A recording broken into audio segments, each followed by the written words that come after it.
Good morning, everyone, and welcome to Think Future.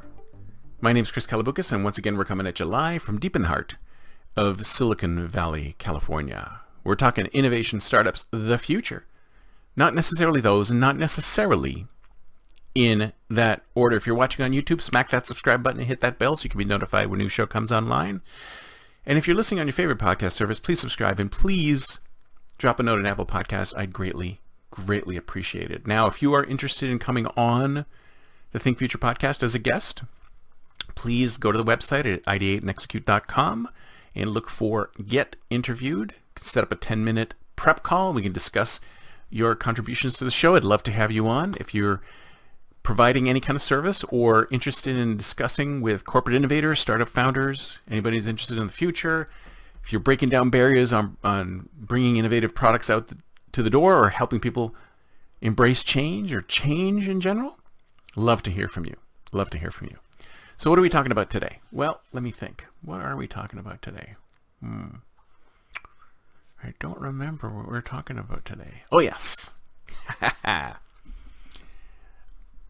I love playing craps. Have you played craps? Do any of you like to gamble? So I went to Vegas one year for a convention, a long time ago. And I sat beside my boss, who was a huge craps player. I'd never played craps before in my entire life, but he was a huge craps player, loved playing craps. And we had a, 4 or 5 hour flight to Vegas for the conference. And he said, well, I tell you what, I'll teach you how to play. So over the course of the 3 or 4 hour flight, when we were going down to Vegas, he taught me how to play craps. And I couldn't say that I was a good player when I finally did get to the table, but, we played. And I did okay. And one of the things I noticed when it comes to craps is that when you're playing at the table, as long as everyone's betting in a similar way, everyone wins, right? So people are rolling the dice and people are betting, and there's so many different ways to play. I mean, I'm not going to be able to start explaining craps to anybody on an 8-minute podcast, but there's so many different ways to play, and it's a great game. I think it's fun because when one person's winning, when a lot of people are winning, as long as they bet the same way, and most people do bet the same way, then everybody wins. So if the rolls are good, then everybody wins. Everybody is having fun. People are slapping each other. They're doing high fives. They're buying each other's drinks. It's great. I was once on a craps table where we had this demon roll. I don't know what happened, but it was ended up being 4 o'clock in the morning, and we all made a ton of money. And it was so much fun because everybody was partying and having fun and making money. In fact, there was my boss at the time who was rolling, was doing such a great job rolling. He had this unbelievable demon roll, and he was rolling point after point after point after point, and people were actually tipping him because they were making so much money off this guy's rolls. And everybody was having a great time. But as what happens in craps is that eventually you lose. Eventually you roll a 7 or 11 or whatever you need to roll, and we lost. The croupiers get those little things and they pull everybody's money off the table because everyone lost. But you know what happens when everyone loses? You know what happens when somebody rolls a losing roll? We don't focus on the loss. That dice get handed to the next person. The first time you roll the dice, or when you roll a dice and you roll a 7 or 11 or something that gets you out, something there almost everybody at the table loses, the failure is passed over quickly. The croupiers pull all the money off the table and the dice are handed to the next person. The failure is not investigated at all. And that's what keeps it happening. Because the person who just lost, the focus is no longer on the person who just lost all that money on the table for everybody. The focus is on the next person, which is like, yes, coming out, let's go. It's the next person. You take away the focus from the failure and you move on to the next shooter who may have another demon roll and do a really great job, and everyone makes money again. So that might happen. The failure is glossed over. Nobody looks at it anymore. They go on to the next person, right? So that happens in craps. But you know what? That is not a good thing for life. In craps, it's great. It's great because you minimize the negative thinking.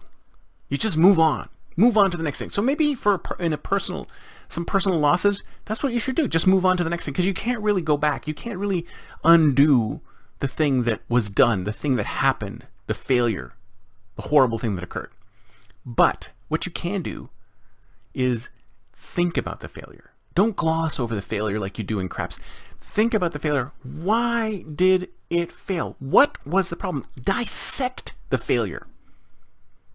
Go into it in detail. Now, I've said once before, many, many times, that, how can I say once before and many, many times? I've said many times that you need to fail. I mean, hardly anyone succeeds on day one.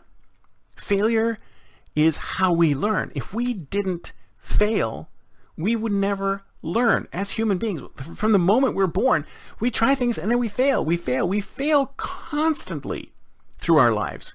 But every time we fail, we go, okay, what did I do wrong that time? I'm going to try again, but differently. I'm not going to do the same thing I did before, but I'm going to do something a little bit different. And then maybe we just keep going until we stop failing. We succeed. Eventually, we succeed. And when we eventually succeed, it's like, okay, now I've learned that thing, and I've moved on to my next thing, and my next thing. And then as we get older, we fail in more complicated ways.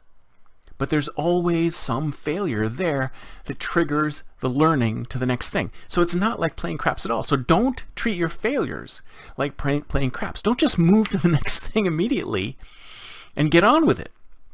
Investigate it for a little bit. Say, what did I do wrong? What could I have done differently? What needs to change here for this to become more successful? Now, sometimes you don't know. Sometimes you have no idea what direction to go in order to make this thing that you're trying to make succeed.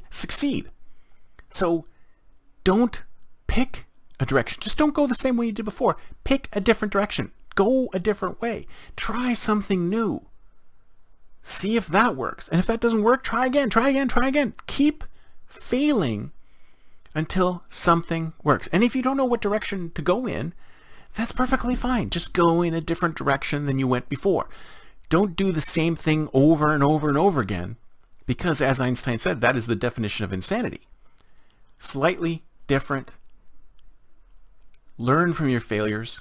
Do something new. Do something different. And who knows, eventually, someday, you'll succeed. That's it for me for today. See you next time, and until then, don't forget to think future.